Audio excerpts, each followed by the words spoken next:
نہ دنیا سے، نہ دولت سے، نہ گھر آباد کرنے سے، نہ دنیا سے، نہ دولت سے، نہ گھر آباد کرنے سے تسلی دل کو ہوتی ہے خدا کو یاد کرنے سے۔ اللہ رب العزت نے مختلف مخلوقات کو پیدا کیا ہے۔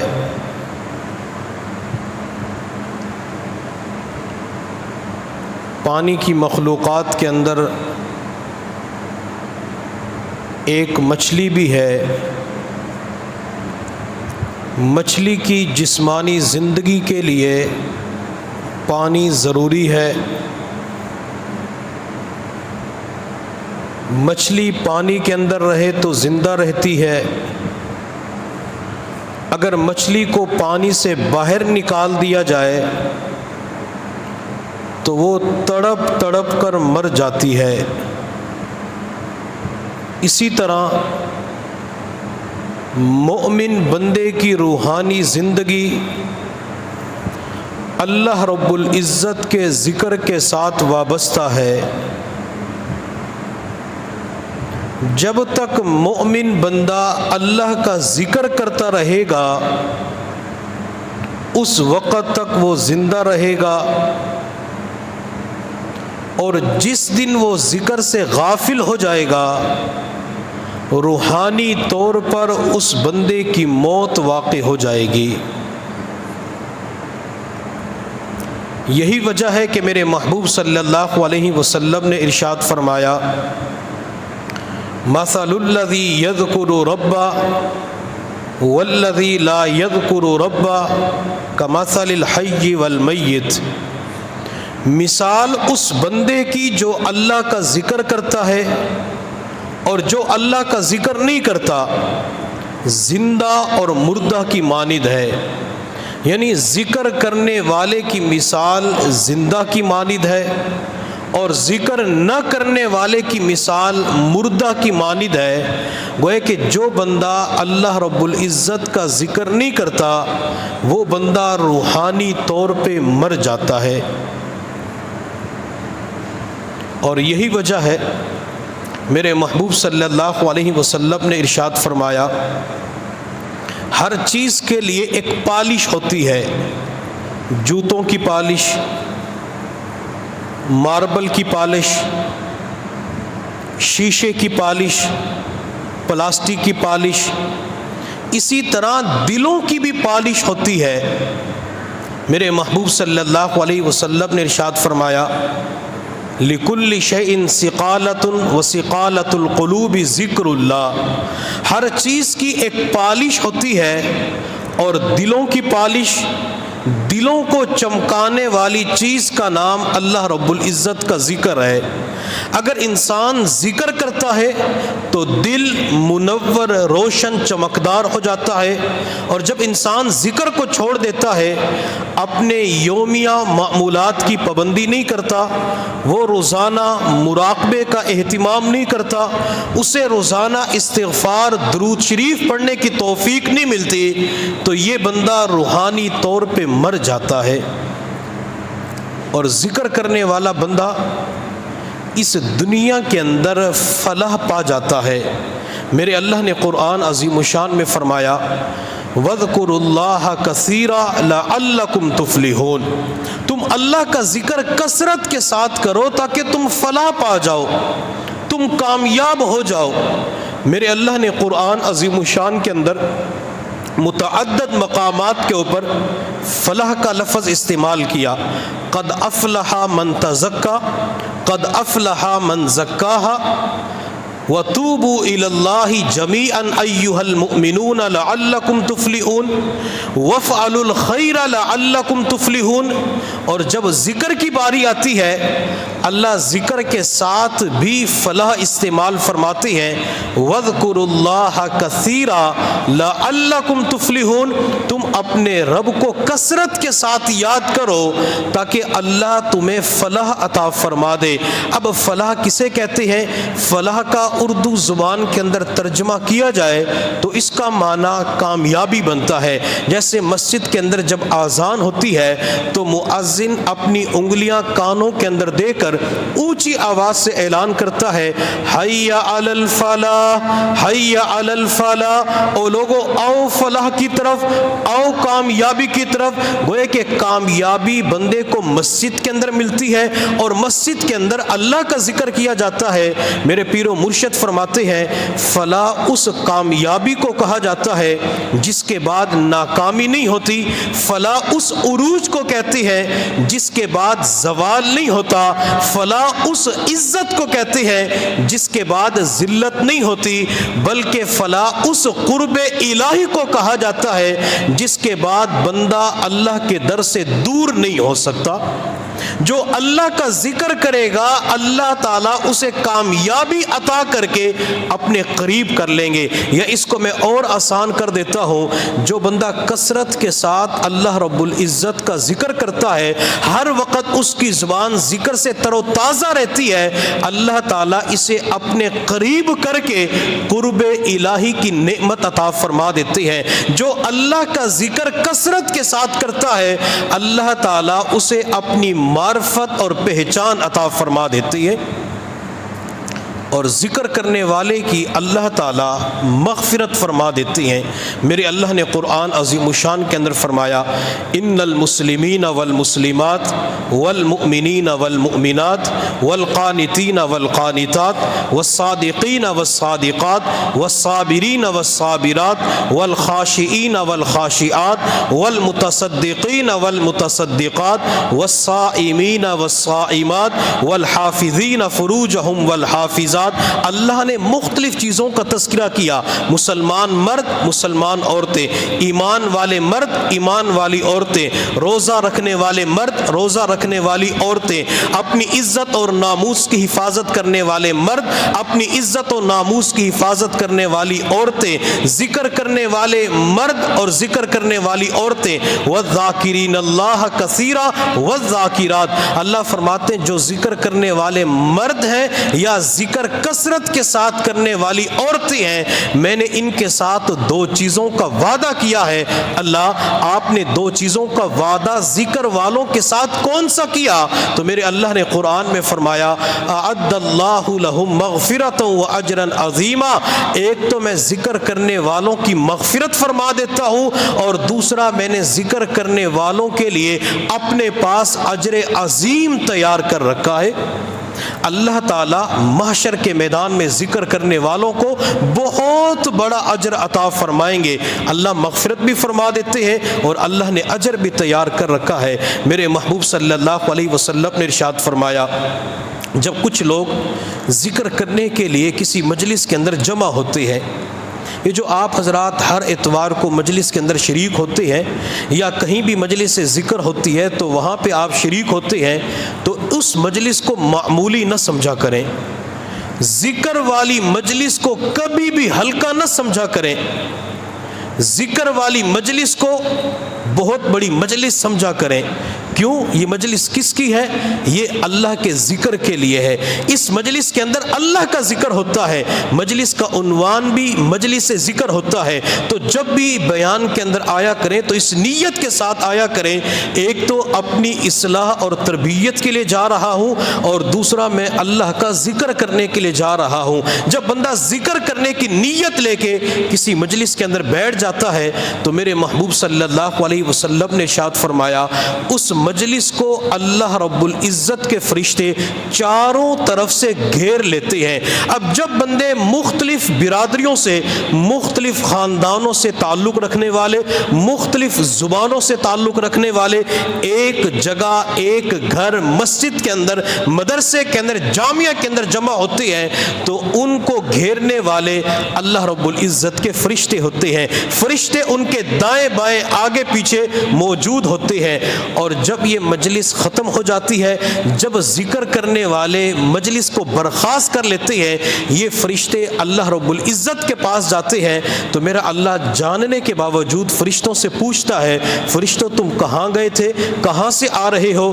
تو فرشتے جواب دیتے ہیں، اللہ دنیا کے اندر آپ کے بندے ذکر کر رہے تھے، آپ کی تسبیح بیان کر رہے تھے، آپ کی بزرگی بیان کر رہے تھے، آپ کی بڑائی بیان کر رہے تھے، اللہ ہم تو ان کے پاس سے ہو کے آئے ہیں۔ تو میرا اللہ اس وقت فرماتا ہے، کیا میرے بندوں نے مجھے دیکھا ہے؟ فرشتے جواب دیتے، اللہ اگر تیرے بندے تجھے دیکھ لیتے تو تیرا ذکر اور زیادہ کرتے، تیری تسبیح اور زیادہ کرتے۔ میرا اللہ جاننے کے باوجود فرشتوں سے پوچھتا ہے، اچھا میرے بندے کس چیز کی طلب کر رہے تھے؟ اللہ وہ جنت کی طلب کر رہے تھے۔ میرا اللہ فرماتے، کیا میرے بندوں نے جنت کو دیکھا ہے؟ اللہ اگر وہ جنت کو دیکھ لیتے تو اور زیادہ طلب کرتے۔ میرا اللہ پھر پوچھتا ہے، فرشتوں کس چیز سے پناہ مانگ رہے تھے؟ اللہ جہنم سے پناہ مانگ رہے تھے۔ کیا میرے بندوں نے جہنم کو دیکھا ہے؟ اللہ نہیں دیکھا۔ اگر جہنم کو دیکھ لیتے تو اور زیادہ پناہ مانگتے۔ میرا اللہ اس وقت ایک اعلان فرماتا ہے، فرشتوں تم گواہ ہو جاؤ، ذکر کی مجلس کے اندر جتنے بھی لوگ شریک ہوئے میں نے سب کی مغفرت فرما دی۔ ایک فرشتہ عرض کرتا، اللہ اس مجلس سے ذکر کے اندر ایک بندہ ایسا بھی آیا جو ذکر کی نیت سے نہیں آیا تھا، اللہ آپ کو یاد کرنے کی نیت سے نہیں آیا تھا، اللہ آپ کے ذکر کے لیے، بڑائی کے لیے، تسبیح کے لیے نہیں آیا، وہ تو دنیاوی کاموں کے لیے مجلس کے اندر شریک ہوا تھا۔ تو میرا اللہ فرماتا ہے، یہ ذکر کی مجلس اتنی بابرکت عظیم الشان ہے، اگر کوئی بندہ اس مجلس کے اندر دنیاوی اغراض لے کے بھی آتا ہے تب بھی میں اس بندے کی مغفرت فرما دیتا ہوں۔ تو جب ذکر کی مجلس کے اندر بیٹھنے کی وجہ سے اللہ مغفرت فرما دیتے ہیں، جو بندہ خود کثرت کے ساتھ ذکر کرنے والا ہوگا تو کیا اللہ اس کی مغفرت نہیں فرمائیں گے؟ کیا اللہ اسے معاف نہیں فرمائیں گے؟ ہم اپنی زندگی کے اندر کثرت کے ساتھ ذکر کریں، صبح کے وقت ذکر کریں، شام کے وقت ذکر کریں، بلکہ میں تمام متعلقین اور تمام حضرات سے ایک درخواست کروں گا، اپنے پاس ایک ڈیجیٹل تسبیح رکھیں جس کو انگلی کے اندر باندھا جاتا ہے، اس کو ہر وقت باندھ کے رکھیں، جب کوئی کام ہو اتار کے جیب میں رکھ لیں، اس کے بعد اس کو انگلی کے اندر باندھ لیں۔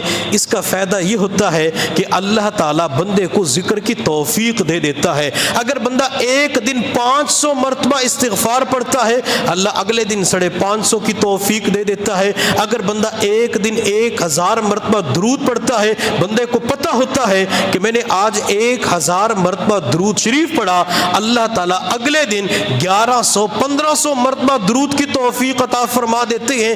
اس لیے روزانہ کثرت کے ساتھ اپنے رب کو یاد کرنے والے بن جائیں۔ جو بندہ کثرت کے ساتھ اپنے رب کو یاد کرنے والا ہوتا ہے، اللہ تعالیٰ ذکر کے تمام تر فضائل اور بشارتیں اس بندے کو عطا فرما دیتی ہے۔ میرے اللہ نے قرآن عظیم الشان میں فرمایا، فَاذْكُرُونِي أَذْكُرُكُمْ، میرے بندو تم مجھے یاد کرو میں تمہیں یاد کروں گا۔ فَاذْكُرُونِي أَذْكُرُكُمْ، میرے بندو تم میرا ذکر کرو میں تمہارا ذکر کروں گا۔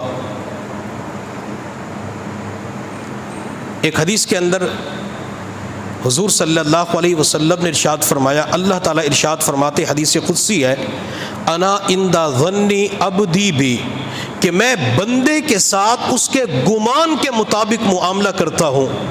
جیسے بندے کا گمان ہوتا ہے تو ویسے رب کی طرف سے فیصلہ ہوتا ہے۔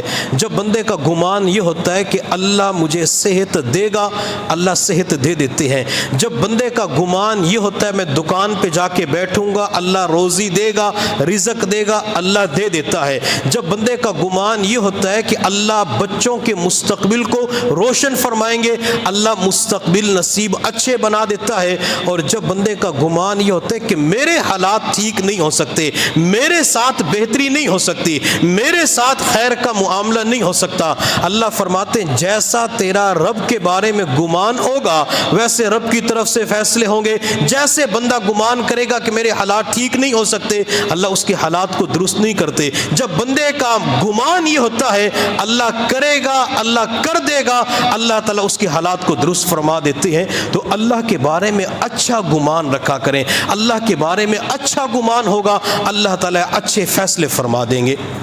میرے اللہ نے آگے فرمایا ان ذکرنی فی نفسی ذکرتہ فی نفسی، اگر بندہ مجھے اپنے دل میں یاد کرتا ہے تو میں ذکر کرنے والے بندے کو اپنے دل میں یاد کرتا ہوں۔ یہ ذکر کرنے والا بندہ کتنا خوش نصیب ہے، اسے اللہ تعالیٰ اپنے دل میں یاد کرتے ہیں۔ اگر اللہ کسی کو اپنے دل میں یاد کر لیتے ہیں تو کیا اللہ اس بندے کو کبھی بھلا سکتے ہیں؟ امام ربانی مجدد الفسانی رحمۃ اللہ علیہ نے لکھا ہے کہ جب بندہ ذکر کرتے کرتے فنا حاصل کر لیتا ہے، ذکر کے اندر فنائیت بندے کو حاصل ہو جاتی ہے، اس وقت بندے کی کیفیت یہ بن جاتی ہے اگر اس ذکر کرنے والے بندے کو 1000 سال کی عمر دی جائے، 1000 سال کی عمر دینے کے بعد ذکر کرنے والے بندے سے کہا جائے کہ اس 1000 سال کی عمر کے اندر رب کو بھلا دو، تو وہ بندہ اپنے رب کو بھلا نہیں سکے گا۔ رب کو بھلانا بھی چاہے رب کو بھلا نہیں سکے گا۔ اگر ذکر کرتے کرتے بندہ اس مقام تک پہنچ جاتا ہے کہ رب کو بھلانا چاہے تو بھلا نہیں سکتا، اور جس بندے کو اللہ تعالیٰ اپنے دل میں یاد کرے تو اللہ اس کو بھلا سکتے ہیں؟ اللہ ہرگز نہیں بھلا سکتے۔ ہم اس نیت کے ساتھ ذکر کیا کریں کہ میں اپنے رب کو دل میں یاد کروں گا، میں مراقبہ کروں گا تو میرا اللہ مجھے اپنے دل کے اندر یاد فرمائیں گے۔ شیخ الاسلام حضرت مولانا مفتی محمد تقی عثمانی دامت برکاتہم العالیہ نے عجیب اشعار کہے، محبت کیا ہے دل کا درد سے معمور ہو جانا، محبت کیا ہے دل کا درد سے معمور ہو جانا، متاع جاں کسی کو سونپ کر مجبور ہو جانا، قدم ہے راہ الفت میں تو منزل کی ہوس کیسی، یہاں پر عین منزل ہے تھکن سے چور ہو جانا، یہاں پر سر سے پہلے دل کا سودا شرط ہے یارو، کوئی آسان نہیں ہے سرمدو منصور ہو جانا، بسا لینا کسی کو دل میں دل ہی کا کلیجہ ہے، بسا لینا کسی کو دل میں دل ہی کا کلیجہ ہے، پہاڑوں کو تو بس آتا ہے جل کر طور ہو جانا۔ کہ جب انسان کسی کو دل میں بساتا ہے تو یہ دل ہی کا کلیجہ ہوتا ہے کہ کس کو بساتا ہے۔ کوئی دنیا اس دل کے اندر دنیا کو بسا لیتا ہے، کوئی فانی دنیا کی محبت کو بسا لیتا ہے۔ وہ لوگ کتنے خوش نصیب ہوتے ہیں، وہ نوجوان کتنا خوش نصیب ہوتا ہے، وہ عورت کتنی خوش نصیب ہوتی ہے جو اس دل کے اندر دنیاوی چیزوں کی بجائے اپنے رب کی محبت کو بسا لیتی ہے۔ جب اس دل کے اندر اللہ کا نام آ جاتا ہے، جب اس دل کے اندر اللہ کی محبت آ جاتی ہے تو پھر بندے کی کیفیت یہ بن جاتی ہے، مجھ کو نہ اپنا ہوش نہ دنیا کا ہوش ہے، مجھ کو نہ اپنا ہوش نہ دنیا کا ہوش ہے، رہتا ہوں مست ہو کے تمہارے جمال میں، تاروں سے پوچھ لو میری روداد زندگی، راتوں کو جاگتا ہوں تمہارے خیال میں۔ جب دل کے اندر اللہ کی محبت آ جاتی ہے تو پھر اللہ کی خاطر، اللہ کے ذکر کی خاطر، اللہ کے عبادت کی خاطر بندے کے لیے رات کو جاگنا آسان ہو جاتا ہے۔ ہم اس دل کے اندر اپنے رب کی محبت کو پیدا کریں۔ رب کی محبت دل کے اندر کیسے آئے گی؟ جب رب کا تذکرہ بار بار کیا جائے گا۔ کسی کہنے والے نے کیا خوب کہا، تجھ پہ سب گھر بار لٹا دوں، خانہ دل آباد رہے، یاد میں تیری سب کو بھلا دوں، کوئی نہ مجھ کو یاد رہے، یاد میں تیری سب کو بھلا دوں، کوئی نہ مجھ کو یاد رہے، تجھ تجھ پہ سب گھر بار لٹا دوں، خانے دل آباد رہے، سب خوشیوں کو آگ لگا دوں، غم سے تیرے دل شاد رہے، نظر سے اپنی سب کو گرا دوں، تجھ سے فقط فریاد رہے، اب تو رہے بس تا دم آخر، اے میرے الہ ورد زباں لا الہ الا اللہ، لا الہ الا اللہ۔ کہ اللہ اب تو میں نے سب کو بھلا دیا، اللہ سب کو اپنی نظر سے گرا دیا، اللہ اب تو دل کے اندر تو ہی آ چکا ہے، اللہ میری زبان کے اوپر تیرا ہی نام ہے، اللہ میری زبان کے اوپر تیرا ہی تذکرہ ہے، لا الہ الا اللہ، لا الہ الا اللہ، سبحان اللہ، الحمدللہ، اللہ اکبر، لا الہ الا اللہ۔ جو اپنے رب کا ذکر اس زبان سے بار بار کرے گا، اللہ تعالیٰ اس کی زبان کی حفاظت فرمائیں گے، پھر اس زبان سے کبھی جھوٹ نہیں نکل سکتا، اس زبان سے غیبت چغلی نہیں ہو سکتی۔ جو اللہ کا ذکر کرتا ہے، اللہ کو پیارے پیارے ناموں کے ساتھ یاد کرتا ہے، اللہ تعالیٰ اس کی زبان کی حفاظت کر کے اسے اچھے اخلاق کی توفیق عطا فرما دیتے ہیں۔ اور یہ جو بندہ ذکر کرتا ہے، کوئی صبح کے وقت ذکر کرتا ہے، کوئی شام کے وقت ذکر کرتا ہے، چلتے پھرتے ذکر کرتا ہے، ذکر کی وجہ سے اللہ بندے کے ایمان کی حفاظت فرما دیتی ہے۔ اور ہمارے پاس شیطان سے بچنے کے لیے جو سب سے بڑا ہتھیار ہے وہ اللہ رب العزت کا ذکر ہے۔ شیطان جب کسی بندے کے اوپر غلبہ پاتا ہے تو شیطان کا سب سے پہلا کام یہ ہوتا ہے بندے کو اللہ کے ذکر سے غافل کر دیتا ہے۔ شیطان سب سے پہلے بندے کو نماز سے محروم نہیں کرتا، شیطان سب سے پہلے فرائض سے بندے کو محروم نہیں کرتا، شیطان سب سے پہلے اللہ کے ذکر کے اندر سستی کرواتا ہے۔ میرے اللہ نے قرآن عظیم الشان میں فرمایا استحوذ علیہم الشیطان فانساہم ذکر اللہ، شیطان ان کے اوپر غالب آ گیا اور ان کو اللہ رب العزت کی یاد بھلا دی، ان کو اللہ کا ذکر بھلا دیا۔ جب شیطان کا انسان کے اوپر غلبہ ہوتا ہے، انسان اللہ کی یاد بھول جاتا ہے، اللہ کا نام بھول جاتا ہے، اللہ کا ذکر بھول جاتا ہے۔ جب انسان اللہ کا ذکر بھول جاتا ہے تو پھر یہ انسان گناہوں کے اندر مبتلا ہو جاتا ہے، گناہ کرنا اس کے لیے آسان ہو جاتی ہے۔ اور میرے اللہ نے قرآن عظیم الشان کے اندر نماز کی محرومی سے پہلے اپنے ذکر کا تذکرہ کیا ہے۔ شیطان جب کسی بندے کے اوپر غلبہ پاتا ہے سب سے پہلے کس چیز سے محروم کرتا ہے؟ وَيَصُدَّكُمْ عَنْ ذِكْرِ اللَّهِ وَعَنِ الصَّلَاةِ، اللہ فرماتے شیطان سب سے پہلے اللہ کے ذکر سے محروم کرتا ہے، اللہ کے ذکر سے روکتا ہے، اس کے بعد نماز سے روکتا ہے۔ تو جب بھی نماز کے اندر سستی آتی ہے تو سمجھ لیا کریں میں نے اللہ کا ذکر چھوڑ دیا، اللہ کا ذکر چھوڑنے کی وجہ سے پھر نمازیں قضا ہو جاتی ہیں، سنتیں چھوٹ جاتی ہیں، نوافل کا اہتمام نہیں ہوتا، نیت ہوتی ہے کہ نماز پڑھوں گا لیکن نماز کی توفیق نہیں ملتی۔ اگر ہم یہ چاہتے ہیں اللہ نمازوں کے اوپر مداومت عطا فرمائے، ہمیشگی عطا فرمائے، تو اللہ کے ذکر کو لازمی پکڑ لے، اللہ کے ذکر کو کرنے کی وجہ سے اللہ نمازوں کی توفیق عطا فرما دیں گے۔ جو بندہ یہ کہتا ہے کہ مجھے نماز کی توفیق نہیں ملتی، بعض مرتبہ لوگ آتے کہتے وظیفہ بتائیں کہ نماز پڑھنے کی توفیق مل جائے۔ اب نماز پڑھنے کے لیے بھی وظیفے کی ضرورت پڑتی ہے، نماز کے لیے تو کوشش کرنی ہوتی ہے، نماز کے لیے ہمت کرنی ہوتی ہے، نماز کے لیے اپنے جسم کے اوپر جبر کرنا ہوتا ہے، زبردستی کرنی ہوتی ہے۔ جب بندہ اپنے جسم پہ زبردستی کرتا ہے نماز کا پڑھنا آسان ہو جاتا ہے۔ اور میرے اللہ نے قرآن کے اندر جو بہترین فارمولہ بتایا کہ تم میرا ذکر کرو، میں ذکر کی وجہ سے نماز کی توفیق دوں گا۔ ہر بندہ روزانہ صبح اور شام اللہ کا ذکر کرنا شروع کرے، پھر دیکھے اللہ 5 نمازوں کی بھی توفیق دے گا، اللہ اشراق، چاشت، اوابین اور تہجد کی بھی توفیق عطا فرما دیں گے، اللہ نوافل کی توفیق عطا فرما دیتے ہیں۔ اللہ تعالیٰ کی بارگاہ کے اندر جب اللہ سے مانگا جائے گا اللہ تعالیٰ اور زیادہ نوافل کی توفیق عطا فرما دیں گے۔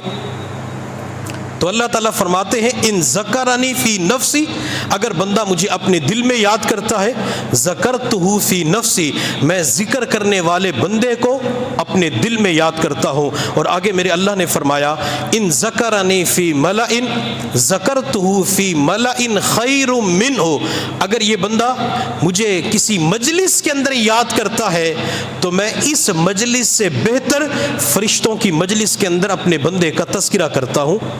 آپ حضرات ہر اتوار کو یہاں پہ جمع ہوتے ہیں، کیوں جمع ہوتے ہیں؟ بیان سنتے ہیں، اپنی تربیت کرواتے ہیں، اصلاح کرواتے ہیں، تزکیہ نفس کے لیے یہاں پہ جمع ہوتے ہیں، اور اس کے ساتھ ساتھ ذکر کرنے کے لیے، مراقبہ کرنے کے لیے آتے ہیں۔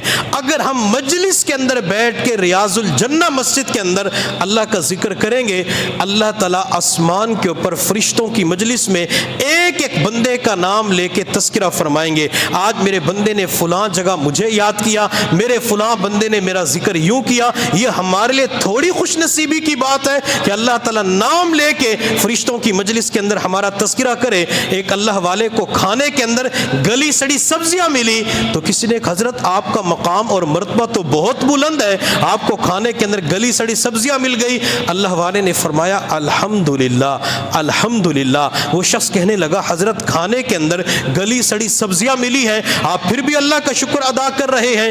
اللہ والے نے عجیب جواب دیا۔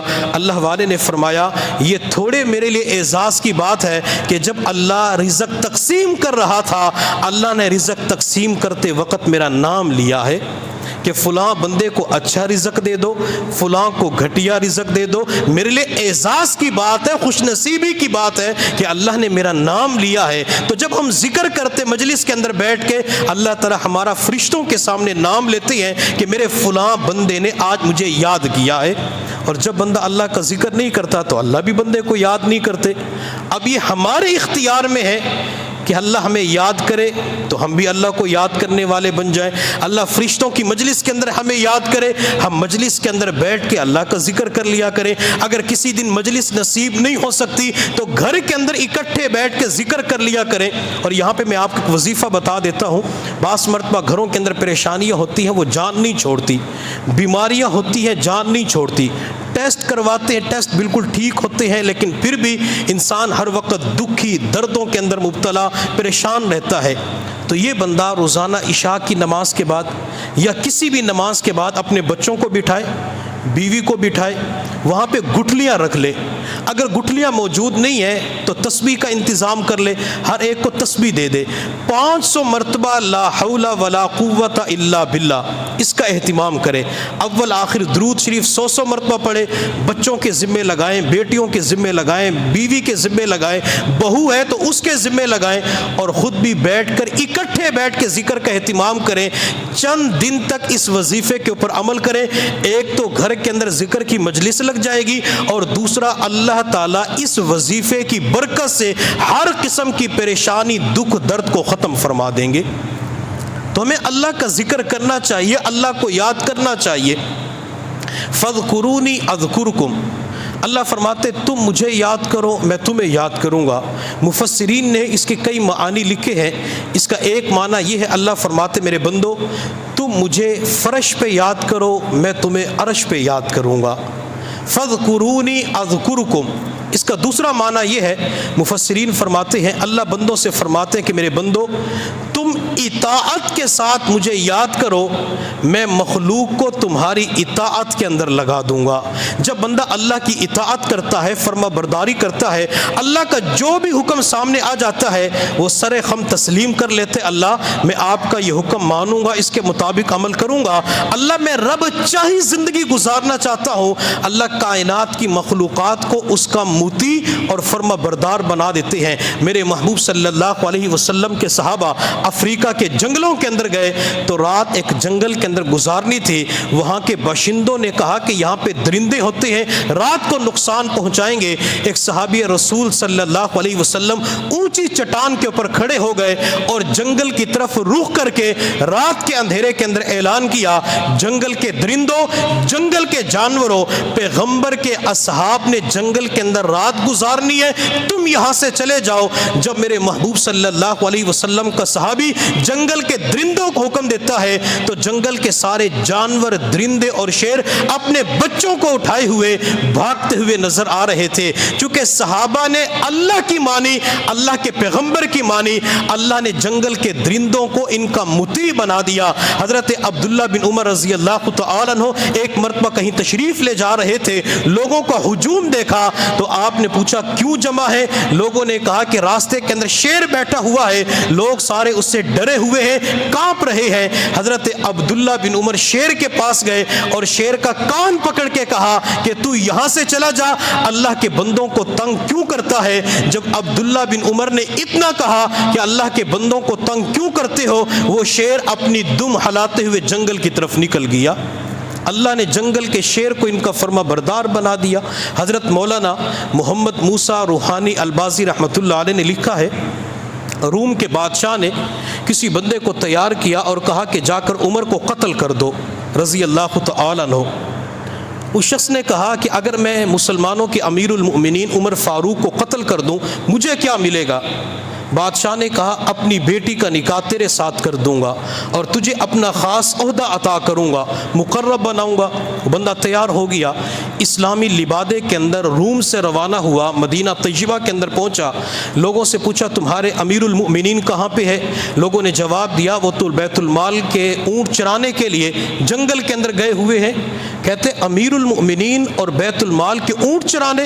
جی ہاں، ہمارا عمر رعایا کا غلام ہے، رعایا کی خدمت کرنے والا ہے۔ یہ شخص بڑا حیران ہوا، جنگل کے اندر پہنچا، پورے جنگل کا جائزہ لیا تو ایک گھنے درخت کو تلاش کیا اور خیال یہ تھا کہ عمر دوپہر کو آرام کرنے کے لیے اسی درخت کے نیچے آئیں گے۔ یہ اس درخت کے اوپر چھپ کے بیٹھ گیا۔ اللہ کی شان، حضرت عمر دوپہر کے وقت جب اونٹ چرا کے تھک گئے تو آرام کرنے کے لیے اسی درخت کے نیچے تشریف لائے۔ آپ نے ایک اینٹ اٹھائی اور اینٹ تکیے کے طور پر، سرہانے کے طور پہ اپنے سر کے نیچے رکھی اور عمر لیٹ گئے۔ یہ بندہ انتظار میں تھا کہ عمر کی آنکھ بند ہو تو میں عمر کے اوپر وار کروں، عمر کو ختم کروں تاکہ روم کے بادشاہ کی بیٹی مجھے مل جائے۔ ابھی یہ بندہ سوچ رہا تھا، ادھر سے امیر المؤمنین کی آنکھیں بند ہوئی تو سامنے جھاڑیوں کے اندر سے ایک شیر نمودار ہوا اور وہ چلتے چلتے عمر کی طرف بڑھ رہا تھا۔ بندہ بڑا خوش ہو گیا کہ جو کام میں نے کرنا تھا وہ جنگل کا درندہ شیر کرے گا۔ یہ بندہ دیکھ کے حیران رہ گیا، جب تک عمر اس درخت کے نیچے آرام کرتے رہے وہ شیر عمر کے چاروں طرف گھوم کر عمر کا پہرا دیتا رہا۔ اللہ نے جنگل کے درندے، جنگل کے شیر کو عمر کی اطاعت کے اوپر، عمر کے پہرے کے اوپر لگا دیا۔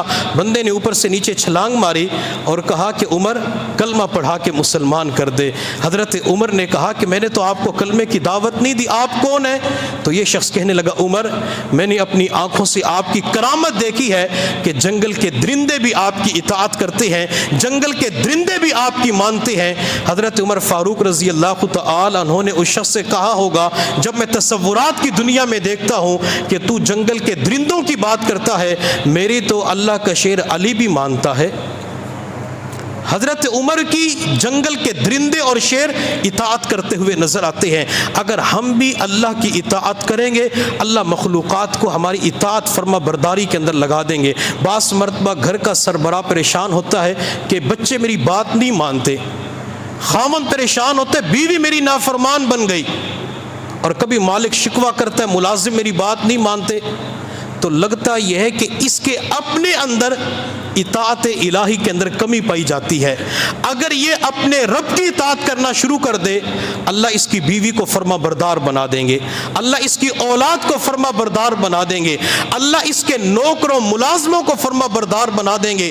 میں نے پچھلے بیان کے اندر بھی بتلایا تھا، خواجہ ابو الحسن خرقانی رحمۃ اللہ علیہ فرمایا کرتے تھے کہ جب بھی مجھ سے اللہ کی نافرمانی ہوئی تو میں نے اس کا اثر اپنی بیوی، اپنے بچوں اور سواری کے جانور کے اوپر دیکھا کہ بیوی میری نافرمان بن گئی، بچے نافرمان بن گئے، حتیٰ کہ سواری کے جانور نے مجھے اٹھانے سے انکار کر دیا۔ ہم اللہ کی ماننا شروع کر دیں اللہ تعالیٰ مخلوقات کو ہمارا فرما بردار بنا دے گا۔ حجاج بن یوسف ایک ظالم بادشاہ گزرا ہے، گورنر تھا، اس نے اپنے بھتیجے واسق کو کسی علاقے کا گورنر بنایا۔ بھتیجا جوانی کی عمر تھی، مالدار بھی تھا، حسن بھی تھا، خوبصورتی بھی تھی، لیکن تھا بڑا عیاش۔ اس نے اپنے چیلوں کے ذمہ لگایا کہ تمہیں پورے علاقے کے اندر جہاں بھی کوئی خوبصورت عورت نظر آئے اسے پکڑ کے میرے پاس لے آؤ۔ یہ ان سے بدکاری کیا کرتا تھا۔ چنانچہ اس کے کارندوں نے واسق کو آ کے بتلایا کہ آپ کے علاقے کے اندر ایک لڑکی ہے، حسن و جمال کے اندر بہترین، بے مثال ہے، وہ تو ایک گویا کہ حور پری ہے، اگر وہ آپ کو مل جائے تو آپ کی تو راتیں رنگین ہو جائیں گی۔ اس نے کہا اس لڑکی کو لے کے آؤ۔ جب یہ بندے گئے تو اس کے 3-4 بھائی تھے، انہوں نے نہیں جانے دیا، آ کے اس کو بتلایا۔ اس نے کسی طریقے سے لڑکی سے رابطہ کرنے کی کوشش کی، لیکن لڑکی کے دل میں اللہ کا خوف تھا، اللہ کی خشیت تھی، اللہ کا ڈر تھا، وہ اللہ کی ماننے والی تھی، دنیا کے جال اور شکنجوں کے اندر پھنسنے والی نہیں تھی۔ اس نے کہا میں اللہ سے ڈرتی ہوں، میں کسی کے ساتھ تعلقات نہیں لگاتی، میں دنیا کے اندر فرینڈ شپ نہیں لگاتی، میں کسی کو دوست نہیں بنانا چاہتی۔ جب اس کے پاس پیغام پہنچا تو اس نے ہدایہ کے ذریعے، مال کے ذریعے اس لڑکی کو قابو کرنے کی کوشش کی۔ چونکہ مرد حسن پرست ہوتا ہے اور عورت مال پرست ہوتی ہے، جب عورت کو مال کا لالچ دیا جاتا ہے وہ مرد کے شکنجے کے اندر ضرور آ جاتی ہے، لیکن اس لڑکی کے دل کے اندر خوف خدا تھا، اس نے تمام تر تحفے ہدایہ کو ٹھکرا دیا، اس نے اور زیادہ تحفے ہدایہ بھیجے، حتیٰ کہ اس ظالم نے لڑکی کے پاس پیغام بھیجا کہ میں آج کی رات آپ سے ملاقات کرنے کے لیے آؤں گا اور خلوت کے اندر آپ سے ملاقات کروں گا۔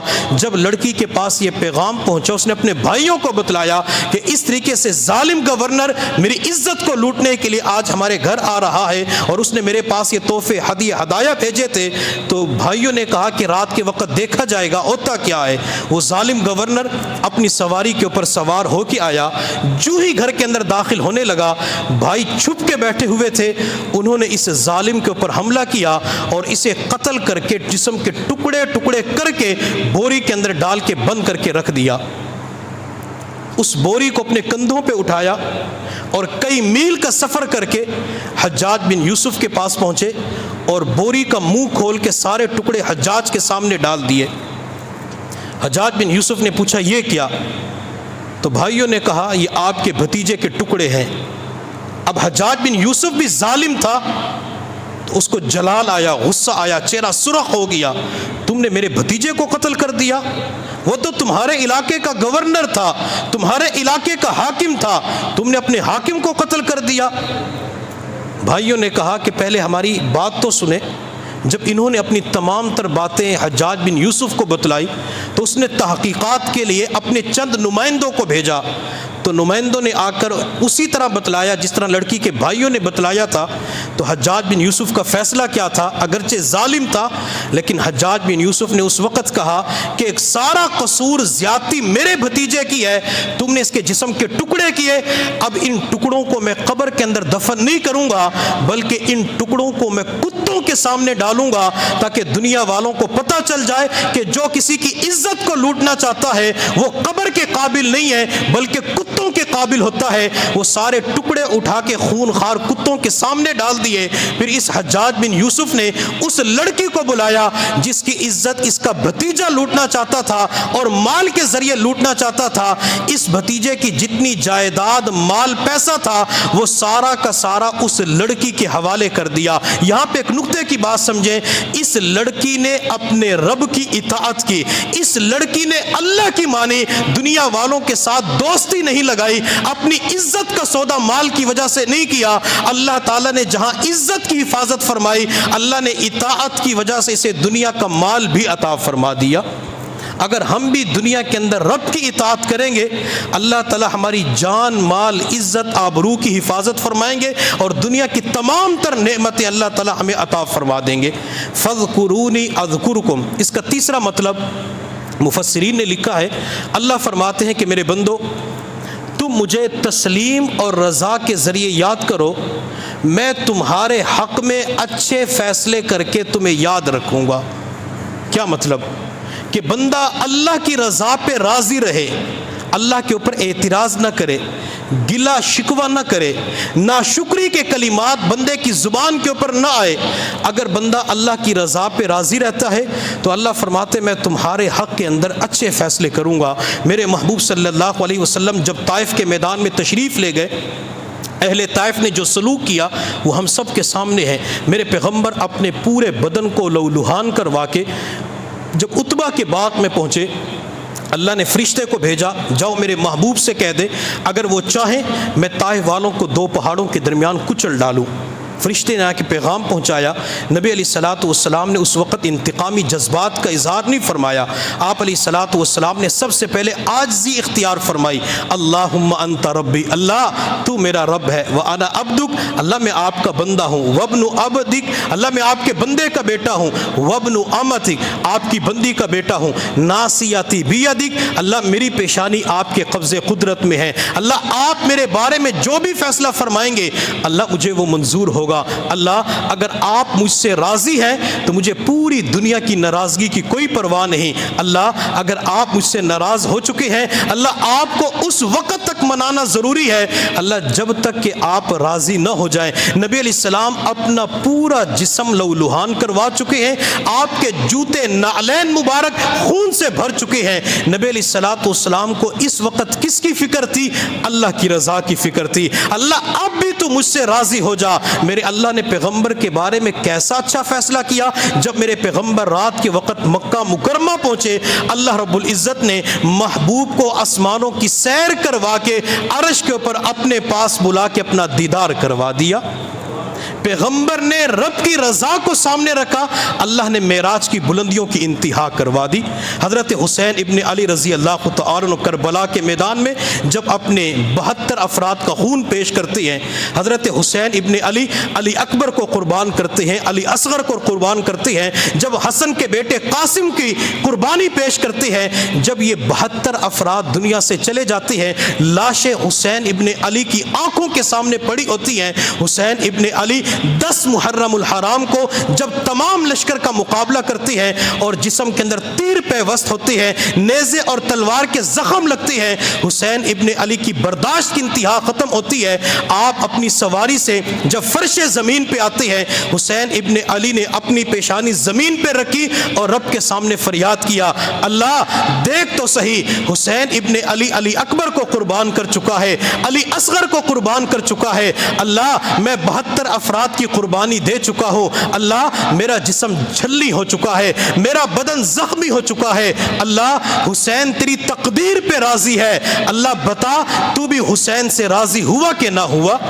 حسین 72 افراد کا خون دے کر بھی اپنے رب کی رضا کا متلاشی، اللہ تو مجھ سے راضی ہوا کہ نہ ہوا؟ پھر کسی کہنے والے نے کیا خوب کہا، اس پیاسے پر علی شیر خدا کو ناز ہے، اس پیاسے پر علی شیر خدا کو ناز ہے، اس نواسے پر محمد مصطفیٰ کو ناز ہے، اوروں نے بھی سجدے کیے پر اس کا عجب ہے انداز، اس نے وہ سجدہ کیا جس پر خدا کو بھی ناز ہے۔ حضرت حسین ابن علی ہر چیز قربان کر کے یہ عرض کرتے، اللہ تو مجھ سے راضی ہو جا، اللہ میں آپ سے اس وقت بھی راضی ہوں۔ میرے اللہ نے حسین ابن علی کو انعام کیا دیا، میرے محبوب نے فرمایا الحسین سیدہ شباب اہل الجنہ، حسین کو اللہ نے جنتی نوجوانوں کا سردار بنا دیا۔ جو رب کی رضا پہ راضی رہتا ہے اللہ اس کے حق کے اندر بہترین فیصلے فرما دیتا ہے۔ امام بخاری رحمۃ اللہ علیہ جنہوں نے صحیح بخاری شریف کتاب لکھی ہے، اللہ نے اس کتاب کو پوری دنیا کے اندر قبولیت عطا فرمائی۔ جب تک بندہ بخاری شریف نہ پڑھے اس وقت تک کوئی طالب علم عالم نہیں بن سکتا۔ قرآن عظیم الشان کے بعد جس کتاب کا نمبر آتا ہے اسے صحیح بخاری شریف کہا جاتا ہے۔ امام بخاری رحمۃ اللہ علیہ بخارا کے اندر درس و تدریس کر رہے تھے، لیکن وہاں پہ کچھ لوگوں کے ساتھ انبن ہو گئی تو امام بخاری رحمۃ اللہ علیہ نے بخارا علاقوں کو چھوڑ دیا۔ امام بخاری رحمۃ اللہ علیہ نے سوچا کہ میں نیشا پور چلا جاتا ہوں، چونکہ وہاں پہ ایک علمی حلقہ ہے۔ امام بخاری رحمۃ اللہ علیہ اس علاقے کے اندر چلے گئے، لیکن وہاں بھی امام بخاری رحمۃ اللہ علیہ کو لوگوں نے رہنے نہیں دیا۔ آپ نیشا پور چھوڑ کے بخارا کے اندر واپس آئے تو بخارا کا گورنر تھا خالد، اس نے امام بخاری رحمۃ اللہ علیہ کے پاس اپنے بچوں کو پڑھنے کے لیے بھیجا۔ امام بخاری رحمۃ اللہ علیہ نے پڑھانا شروع کر دیا تو ایک دن بخارا کا گورنر یہ خالد امام بخاری کے پاس آیا اور امام بخاری رحمۃ اللہ علیہ سے کہا کہ میرے بچوں کو علیحدہ پڑھایا کرو، میرے بچوں کو سب کے ساتھ نہ پڑھایا کرو۔ امام بخاری رحمۃ اللہ علیہ نے فرمایا میرے پاس امیروں کے بچے آئیں، غریبوں کے بچے آئیں، میں سب کو اکٹھا پڑھاؤں گا، میں امیروں کے بچوں کو علیحدہ وقت نہیں دے سکتا۔ میرے پاس امیر کا بچہ آئے، بادشاہ کا بیٹا آئے، گورنر کا آئے، میں سب کو ایک ہی کلاس کے اندر سبق دوں گا۔ گورنر کو اس بات کے اوپر غصہ آیا اور حکم نامہ جاری کیا کہ امام بخاری آپ بخارا سے نکل جاؤ۔ جس علاقے کے اندر امام بخاری کی زندگی گزری اسی علاقے سے آپ کو نکل جانے کا حکم دے دیا۔ امام بخاری رحمۃ اللہ علیہ یہاں سے نکل کر سمرقند کی طرف جاتے ہیں کہ سمرقند کے اندر بڑے بڑے علماء ہیں، لوگوں کے اندر علم کا جذبہ پایا جاتا ہے، میں وہاں جاؤں گا تو دین کی خدمت کروں گا۔ امام بخاری رحمۃ اللہ علیہ سمرقند کی طرف جا رہے تھے، جب سمرقند کے علماء کو پتہ چلا کہ امام بخاری آ رہے ہیں اور ان سے وقت کا گورنر بھی ناراض ہو چکا ہے، تو علماء نے پیغام بھیجا، امام بخاری آپ ہمارے علاقے کے اندر نہ آئیں تو اچھا ہے، آپ کسی اور علاقے میں چلے جائیں۔ یہاں تھوڑی دیر کے لیے تصور کیجئے، جس بندے نے صحیح بخاری شریف کتاب کو لکھا، جس کو اللہ نے ہزاروں شاگرد عطا فرمائے، نہ تو ان کو کوئی بخارا کے اندر رہنے دیتا تھا، نہ نیشہ پور کے اندر رہنے دیا گیا، نہ سمرقند کے اندر رہنے دیا گیا۔ امام بخاری رحمۃ اللہ علیہ بڑے پریشان ہو جاتے ہیں۔ اللہ بعض مرتبہ اپنے پیاروں کے اوپر بھی حالات بھیج دیتے ہیں، اللہ اپنے پیاروں کو بھی آزماتے ہیں۔ امام بخاری رحمۃ اللہ علیہ کے اوپر بھی امتحان تھا، امام بخاری رحمۃ اللہ علیہ کے اوپر بھی آزمائش تھی۔ امام بخاری رحمۃ اللہ علیہ جب ہر طرف سے مایوس ہو جاتے ہیں تو امام بخاری رحمۃ اللہ علیہ نے رب کی بارگاہ کے اندر فوراً کہا، اللہ یہ زمین کشادگی کے باوجود میرے اوپر تنگ ہو چکی ہے، حالانکہ موت کی دعا نہیں کرنی چاہیے، لیکن امام بخاری رحمۃ اللہ علیہ اتنا پریشان ہو جاتے ہیں۔ امام بخاری رحمۃ اللہ علیہ نے اللہ کی بارگاہ میں دعا مانگی، اللہ زمین کے ظاہر سے زمین کا پیٹ اچھا ہے، اللہ مجھے اپنے پاس بلا لیجئے، اللہ لوگ مجھے رہنے نہیں دیتے، اللہ مجھے بخارا سے نکال دیا گیا، مجھے نیشہ پور سے نکال دیا گیا، اللہ سمرقند کے اندر جانے کی اجازت نہیں ہے، اللہ میں کہاں جاؤں، اللہ میں نے دین کی خدمت بھی کرنی ہے۔ امام بخاری رحمۃ اللہ علیہ پھر بخارا سے 22 میل کے فاصلے پر اپنی خالہ کے گھر چلے جاتے ہیں، وہیں پہ امام بخاری رحمۃ اللہ علیہ کا انتقال ہو جاتا ہے، آپ دنیا سے چلے جاتے ہیں۔ جس دن امام بخاری رحمۃ اللہ علیہ کا انتقال ہوا، امام بخاری کے اوپر آزمائش آئی، امتحان آیا، لیکن رب کی رضا کو نہیں چھوڑا، اللہ کے اوپر شکوے نہیں کیے، اللہ میں نے تیرے دین کی خدمت کی ہے، تیرے دین کا کام کیا، اتنے بڑے آزمائش کے اندر مبتلا کر دیا، ایک بھی گلہ شکوہ کا لفظ حرف بھی زبان کے اوپر نہیں آیا۔ جب امام بخاری دنیا سے چلے جاتے ہیں، کسی محدث نے خواب کے اندر نبی علیہ الصلوۃ والسلام کو دیکھا، آپ کے ساتھ ابو بکر بھی تھے، آپ کے ساتھ عمر بھی تھے، عثمان بھی تھے، علی بھی تھے، صحابہ کرام کی پوری جماعت تھی۔ محدث فرماتے ہیں میں نے نبی علیہ الصلوۃ والسلام کی خدمت میں عرض کیا، یا رسول اللہ لگتا یہ ہے آپ کسی کا انتظار کر رہے ہیں۔ محبوب صلی اللہ علیہ وسلم نے فرمایا ہاں میں کسی کا انتظار کر رہا ہوں۔ امام بخاری کا اصل نام محمد بن اسماعیل تھا۔ محدث نے نبی علیہ الصلوۃ والسلام کی خدمت میں عرض کیا، یا رسول اللہ آپ صحابہ کے ساتھ مل کر کس کا انتظار کر رہے ہیں؟ تو میرے پیغمبر نے فرمایا میں اپنے بیٹے محمد بن اسماعیل کا انتظار کر رہا ہوں۔ جو اللہ کی رضا پہ راضی رہتا ہے اللہ تعالیٰ اسے بلند مقامات عطا فرما دیتے ہیں۔ امام ابن تیمیہ رحمۃ اللہ علیہ نے عجیب بات لکھی ہے۔ امام ابن تیمیہ رحمۃ اللہ علیہ فرماتے ہیں جس بندے کو اللہ نے آخرت کے اندر جنت دینی ہے، اللہ دنیا کے اندر اس بندے کے دل کی کیفیت یہ بنا دیتے ہیں وہ ہر حال میں اللہ سے راضی رہتا ہے۔ اللہ میں اب بھی راضی، میں تب بھی راضی، خوشی کے اندر راضی، غم کے اندر راضی، پریشانیوں کے اندر آپ سے راضی۔ اور امام ابن تیمیہ رحمۃ اللہ علیہ لکھتے ہیں جس بندے کو اللہ نے آخرت کے اندر جہنم کے اندر بھیجنا ہے، اللہ اس دنیا کے اندر بندے کے دل کی کیفیت یہ بنا دیتے ہیں وہ ہر وقت خدا کے اوپر اعتراض کر رہا ہوتا ہے، ہر وقت اللہ پہ اعتراض کر رہا ہوتا ہے، یہ کیوں نہیں ہوا تو یہ کیوں نہیں ہوا، مجھے گاڑی کیوں نہیں ملی، مجھے اللہ نے مکان کیوں نہیں دیا، مجھے کاروبار کیوں نہیں دیا، فلاں کو یہ دے دیا، فلاں کی بیٹیوں کے اچھے رشتے ہو گئے، میری بیٹیوں کے رشتے کیوں نہیں ہوتے۔ جو اللہ پہ اعتراض کر رہا ہوتا ہے تو یوں سمجھ لے اس بندے کے مقدر کے اندر پہ جہنم ہی لکھی ہوتی ہے۔ بنی اسرائیل نے ایک مرتبہ حضرت موسیٰ علیہ الصلوۃ والسلام سے کہا کہ موسیٰ ہمیں کیسے پتہ چلے کہ اللہ ہم سے راضی ہے؟ حضرت موسیٰ علیہ السلام نے فرمایا کہ اللہ سے پوچھ کے بتاؤں گا۔ موسیٰ علیہ الصلوۃ والسلام کوہ طور پہ تشریف لے گئے۔ حضرت موسیٰ علیہ السلام نے عرض کہ اللہ بنی اسرائیل والے پوچھتے ہیں کہ ہمیں کیسے پتہ چلے کہ اللہ ہم سے راضی ہے؟ میرے اللہ نے فرمایا میرے پیارے کلیم میرے پیارے موسیٰ بڑا آسان طریقہ ہے۔ اللہ وہ آسان طریقہ کیا ہے؟ میرے اللہ نے فرمایا موسیٰ بنی اسرائیل سے کہہ دیجئے یہ اپنے دلوں کے اندر جھانک کے دیکھیں، اگر یہ اپنے دل کے اندر رب سے راضی ہیں تو میں بھی ان سے راضی ہوں، اگر یہ رب سے ناراض ہیں رب سے خفا ہیں تو میں بھی ان سے خفا ہوں۔ اگر ہم ہر حال میں اللہ سے راضی رہیں گے تو اللہ بھی ہم سے راضی ہو جائے گا، ہر حال میں رب کی رضا کے متلاشی ہوں گے، اللہ اپنی رضا کا پروانہ ہمیں عطا فرما دیں گے۔ فَاذْكُرُونِي أَذْكُرْكُمْ، اس کا ایک معنی مفسرین نے یہ لکھا، اللہ فرماتے میرے بندو تم خوشی کے لمحات میں مجھے یاد کرو، میں غم کے لمحات میں تمہیں یاد کروں گا۔ فَاذْكُرُونِي أَذْكُرْكُمْ، اس کا ایک معنی مفسرین نے یہ بھی لکھا، اللہ فرماتے میرے بندو تم معذرت کے ساتھ، معافی کے ساتھ، توبہ کے ساتھ مجھے یاد کرو، میں مغفرت کے ساتھ تمہیں یاد کروں گا۔ حضرت یونس علیہ السلام جب اپنے علاقے سے نکل کر کشتی میں سوار ہوتے ہیں اور کشتی والوں نے یونس علیہ السلام کو پکڑ کے پانی کی لہروں کے حوالے کیا، اللہ نے مچھلی کو حکم دیا کہ یونس کو اپنے اندر نگل جا۔ مچھلی یونس کے پیٹ میں گئی، مچھلی یونس علیہ السلام کو پانی کے اندر لے کر تہہ کے اندر چلی گئی۔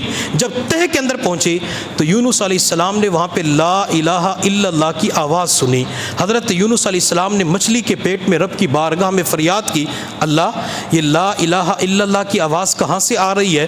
تو میرے اللہ نے فرمایا یونس سمندر کی تہہ کے اندر جو کنکریاں پڑی ہوئی ہیں یہ کنکریاں اس وقت میرا ذکر کر رہی ہیں، کنکریاں مجھے یاد کر رہی ہے۔ حضرت یونس علیہ السلام نے سوچا کہ سمندر کی تہہ کے اندر اگر کنکریاں رب کو یاد کر سکتی ہیں تو میں مچھلی کے پیٹ کے اندر بھی رب کو یاد کر سکتا ہوں۔ حضرت یونس علیہ السلام نے اس وقت فوراً کہا لا الہ الا انت سبحانک انی کنت من الظالمین، اللہ آپ کے سوا کوئی معبود نہیں، اللہ آپ پاک ہیں، اللہ قصور میرا ہے، اللہ غلطی میری ہے، اللہ زیادتی میری ہے، اللہ میری غلطی کو معاف فرما۔ حضرت یونس علیہ السلام نے مچھلی کے پیٹ کے اندر اپنے رب کو معذرت کے ساتھ یاد کیا، توبہ کے ساتھ یاد کیا، مغفرت کے ساتھ یاد کیا، اللہ مجھے معاف فرما۔ تو میرے اللہ نے مچھلی سے فرمائے مچھلی یونس کو اپنے اندر سے باہر نکل دے، اور میرے اللہ نے قرآن میں فرمایا فَأَنْجَيْنَاهُ مِنَ الْغَمِّ وَكَذَلِكَ نُنْجِي الْمُؤْمِنِينَ، ہم نے یونس علیہ السلام کو مچھلی کے پیٹ سے نجات عطا فرمائی۔ جو یونس کے نقش قدم پہ چلتے ہوئے مجھے یاد کرے گا میں اس ایمان والے بندے کو ہر غم سے نجات عطا کر دوں گا۔ یونس علیہ السلام نے اللہ کو معذرت کے ساتھ یاد کیا، اللہ نے مغفرت کے ساتھ یاد کیا، یونس کو نجات بھی دے دی، یونس علیہ السلام کو علاقے کے اندر پہنچایا، علاقے کا بادشاہ بنا دیا، اور میرے اللہ نے قرآن میں فرمایا فَلَوْلَا أَنَّهُ كَانَ مِنَ الْمُسَبِّحِينَ لَلَبِثَ فِي بَطْنِهِ إِلَى يَوْمِ يُبْعَثُونَ، اگر یونس مچھلی کے پیٹ کے اندر میرا ذکر نہ کرتے تو قیامت کی صبح تک یونس علیہ السلام مچھلی کے پیٹ میں رہتے۔ یہاں پہ ایک نقطے کی بات سمجھ لیں، یونس علیہ السلام کے بارے میں اللہ نے فرمایا کہ ذکر نہ کرتے تو قیامت تک مچھلی کے پیٹ میں رہتے۔ آج دنیا کی مختلف چیزیں ہمارے لیے مچھلی کا پیٹ بنی ہوئی ہے، قرضہ مچھلی کا پیٹ بنا ہوا ہے، پریشانیاں مچھلی کا پیٹ بنی ہوئی ہے، ہر بندہ کسی پریشانی کے پیٹ کے اندر مبتلا ہو چکا ہے۔ اللہ ہمیں فرمانا یہ چاہتے میرے بندو اگر تم میرا ذکر کرو گے، تسبیح بیان کرو گے، میں یونس علیہ السلام کی طرح تمہیں پریشانیوں سے نجات دے دوں گا، اور اگر تم نے مجھے یاد نہ کیا، میرا ذکر نہ کیا تو میں مرتے دم تک تمہیں پریشانیوں کے اندر مبتلا رکھوں گا۔ ہمیں چاہیے کہ ہم ہر وقت اللہ کا ذکر کیا کریں، اللہ کے سامنے معذرت کیا کریں، توبہ کیا کریں، اللہ تعالیٰ مغفرت کے ساتھ ہمیں یاد کریں گے۔ فَاذْكُرُونِي أَذْكُرْكُمْ، اس کا ایک معنی مفسرین نے یہ بھی لکھا ہے، اللہ فرماتے میرے بندو تم مجھے نرم بستروں کے اوپر یاد کرو، میں تمہیں قبروں کے اندر یاد کروں گا۔ قبر کے اندر اللہ کیسے یاد کریں گے؟ جو بندہ ذکر کرنے والا زمین کی پشت پہ ہوگا، جس نے بستروں کے اوپر بھی اللہ کا ذکر کیا ہوگا، جب مرنے کے بعد اسے قبر کے حوالے کیا جائے گا تو اللہ فرماتے ہیں کہ میں تیری قبر کو جنت کا باغ بنا دوں گا۔ اور نبی علیہ الصلوۃ والسلام نے ارشاد فرمایا انما القبر روضۃ من ریاض الجنہ او حفرۃ من حفر النار، یہ قبر جنت کے باغوں میں سے ایک باغ ہے یا جہنم کے گڑھوں میں سے ایک گڑھا ہے۔ اگر ہم یہ چاہتے ہیں کہ قبر ہمارے لیے مرنے کے بعد جنت کا باغ بنے تو اپنے رب کا ذکر کرنے والے بن جائیں، اپنے رب کو یاد کریں۔ فَاذْكُرُونِی اذکرکم، میں اس کے تمام معنی آخری کے اندر اکٹھے بتلا دیتا ہوں تاکہ ہمیں پتہ چلے کہ جب ہم اللہ کا ذکر کرتے ہیں تو اللہ ہمارے ساتھ کیا معاملہ فرماتے ہیں۔